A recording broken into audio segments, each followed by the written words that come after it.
மாண்புமிகு பேரவைத் தலைவர் அவர்களே, துணைத் தலைவர் அவர்களே, முதலமைச்சர் அவர்களே, 17வது சட்டமன்ற பேரவையின் எதிர்க்கட்சி தலைவராக எனது முதல் உரை இது. பகுத்தறிவு பகலவன் தந்தை பெரியார், தமிழ்நாட்டுடைய தலைமகன் பேரறிஞர் அண்ணா, நவீன தமிழ்நாட்டுடைய சிற்பி முத்தமிழறிஞர் டாக்டர் கலைஞர்,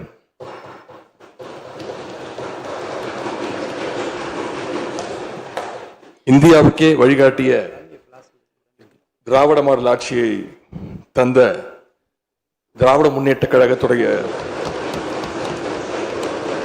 தலைவர் திரு முத்துவேல் கருணாநிதி ஸ்டாலின்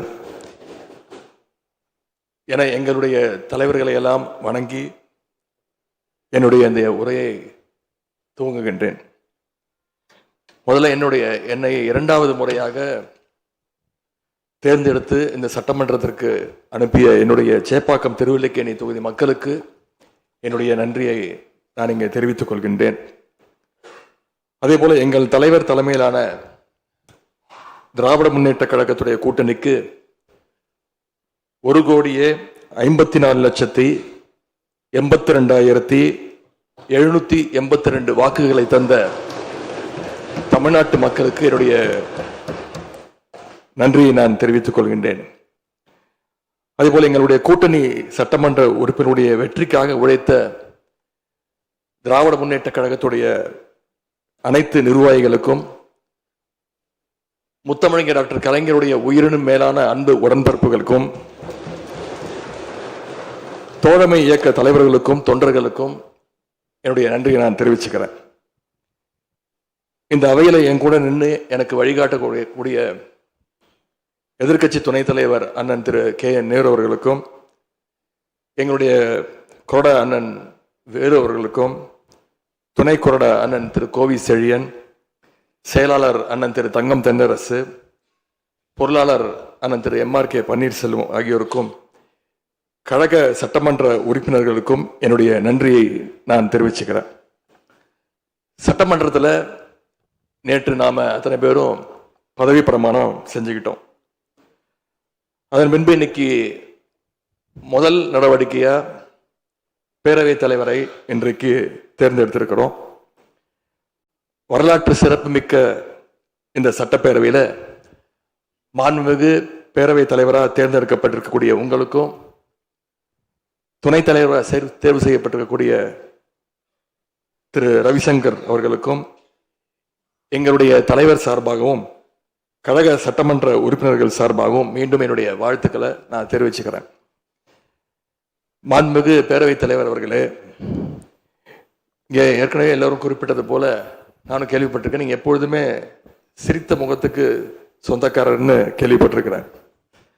அது மட்டும் இல்லை, எல்லோருடையும் மிகுந்த அன்போடு பழகக்கூடியவர் அப்படின்னு பலர் சொல்லி நான் கேள்விப்பட்டிருக்கிறேன். இதே சட்டப்பேரவையில் 1980ஆம் ஆண்டு தேர்தலையும் 2011 சட்டமன்ற தேர்தலையும் நீங்க வெற்றி பெற்று ஒரு சிறந்த சட்டமன்ற உறுப்பினராக நீங்க பணியாற்றி இருக்கிறீங்க. எனவே பேரவையுடைய மரபுகளும் விதிகளும் உங்களுக்கு புதுசு கிடையாது.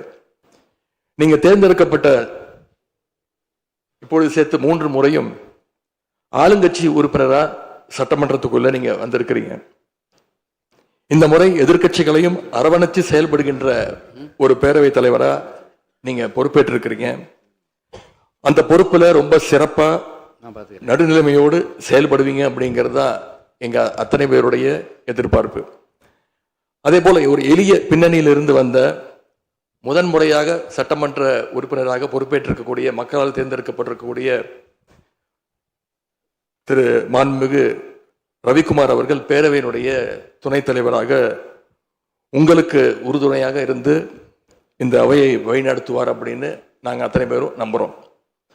மாண்புமிகு பேரவைத் தலைவர் அவர்களே, நம்முடைய மாண்பு முதலமைச்சர் அவர்கள் நேற்று எங்களுடைய தலைவருடைய வீடுகளுக்கும் அனைத்து கட்சி தலைவருடைய வீடுகளுக்கும் சென்று வாழ்த்துக்கள்லாம் பெற்றுக்கிட்டு போனார்.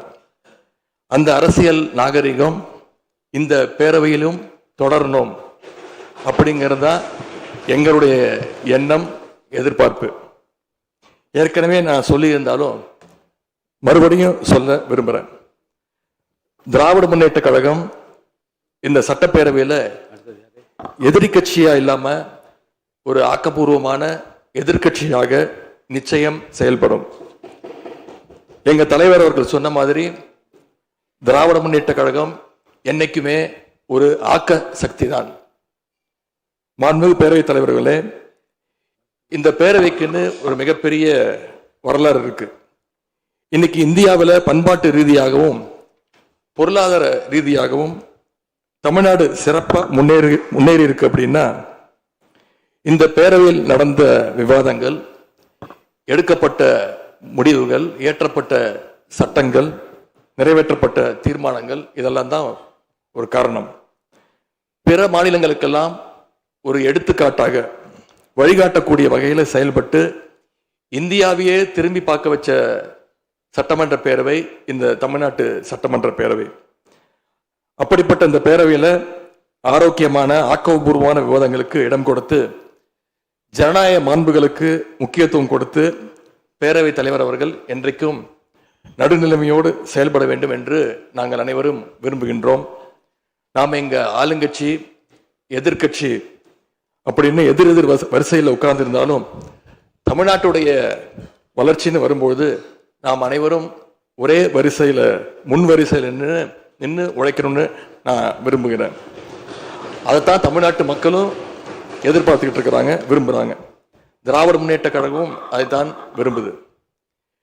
எங்களுடைய தலைவர் அவர்கள் கடந்த 5 ஆண்டுகள்ல அடிக்கடி சொல்ற ஒரு வார்த்தை, இது எனது அரசு அல்ல, நமது அரசு என்று எங்களுடைய தலைவர் அவர்கள் அடிக்கடி சொல்லுவார். அதை நிரூபிச்சும் காட்டியிருக்கிறார். சென்ற திராவிட மாடல் அரசுங்கிறது வாக்களிச்ச மக்களுக்கு மட்டும் இல்லாம வாக்களிக்காத மக்களுக்குமான அரசாகத்தான் செயல்பட்டு வந்தது. ஆகவே இந்த புதிய அரசும் அனைவருக்குமான அரசாக உங்களுக்கு வாக்களிக்காத மக்களுக்குமான அரசாக செயல்படும்னு நான் விரும்புகிறேன். இந்த நேரத்தில் இன்னொரு விஷயத்தையும் இங்கே நினைவுபடுத்த விரும்புகிறேன். மாண்புமிகு பேரவைத் தலைவர் அவர்களும் மாண்புமிகு முதலமைச்சர் அவர்களும் இன்னைக்கு எதிர்கட்சி தலைவராக இருக்கிற நானும் ஒரே காலேஜில் படித்த ஓல்டு ஸ்டூடெண்ட். ஒரே காலேஜில் நாம் படிச்சிருந்தாலும் அரசாங்கத்தை நடத்துறதுல திமுக தான் சீனியர் பேட்ச். அது உங்களுக்கு தெரியும். 1967 ஆட்சிக்கு வந்தது திமுக தான். நாங்கள் தான் சீனியர்ஸ். அந்த அடிப்படையில் எங்களுடைய நாலேஜையும் எக்ஸ்பீரியன்ஸையும் நாங்கள் ஷேர் பண்ணிக்க ரெடியாக இருக்கோம். அதை ஏற்றுக்க நீங்களும் தயாராக இருங்க. ஏன்னா நமக்கு எப்பவுமே தமிழ்நாட்டு மாநிலத்துடைய நலன்தான் மிக மிக முக்கியம். மாண்புமிகு பேரவைத் தலைவர் அவர்களே, நீங்கள் போட்டியின்றி தேர்வாகியிருக்கீங்க. மாண்புமிகு முதலமைச்சரும் எதிர்கட்சி தலைவரான நானும் உங்களை அவை முன்னவரும் இந்த இருக்கையில் அமர வச்சிருக்கிறோம். இன்னைக்கு உங்கள் கையை பிடிச்சி அழைச்சிட்டு வந்து உட்கார வச்சிருக்கிறோம். இனி எங்கள் 2 தரப்பையும் நீங்கள் தான் கையை பிடிச்சி அரவணைச்சு கோவம் இல்லாமல் கோவப்படாமல், நீங்கள் கோவப்பட மாட்டீங்கன்னு தெரியும், உங்களை கோவப்படுத்துகிற மாதிரி எந்த செயலையும் நாங்கள் செய்ய மாட்டோம். சட்டமன்ற ஜனநாயகத்தில் ஆளுங்கட்சி காதுகளாகவும் எதிர்கட்சி குரலாகவும் இருக்க வேண்டும். அதில் தான் இந்த அவையுடைய பெருமை நிச்சயம் அடங்கி இருக்கு. பொதுவாக இதுக்கு முந்தைய சட்டமன்ற பேரவை எடுத்துக்கிட்டா ஆளுங்கட்சி வரிசையில் அதிக உறுப்பினர்களும் எதிர்கட்சி வரிசையில் அதை விட குறைவான உறுப்பினர்களும் இருப்பாங்க. ஆனா இந்த முறை கிட்டத்தட்ட ஆளுங்கட்சிக்கு இணையான எதிர்கட்சி வரிசை வலிமையா இன்னைக்கு அமைஞ்சிருக்கு. அதுதான் இந்த பேரவையுடைய இன்னொரு கூடுதல் சிறப்பு. இதன் மூலமா தமிழ்நாட்டு மக்கள் ஒரு முக்கியமான செய்தியை நமக்கு சொல்லி இருக்கிறாங்க. அது என்னன்னா, எதிர்கட்சி வரிசை மிக மிக வலிமையாக இருந்து இந்த அரசை, புதிய அரசை வழிநடத்தணும், ஆக்கப்பூர்வமான விமர்சனங்களை முன்வைக்கணும் அப்படின்னு மக்கள் நமக்கு சொல்லி இருக்கிறாங்க. நான் நம்புறேன். ஆகவே மக்களுடைய எண்ணத்தை பிரதிபலிக்கிற மாதிரி எங்களுடைய பணிகள் நிச்சயம் இருக்கும்.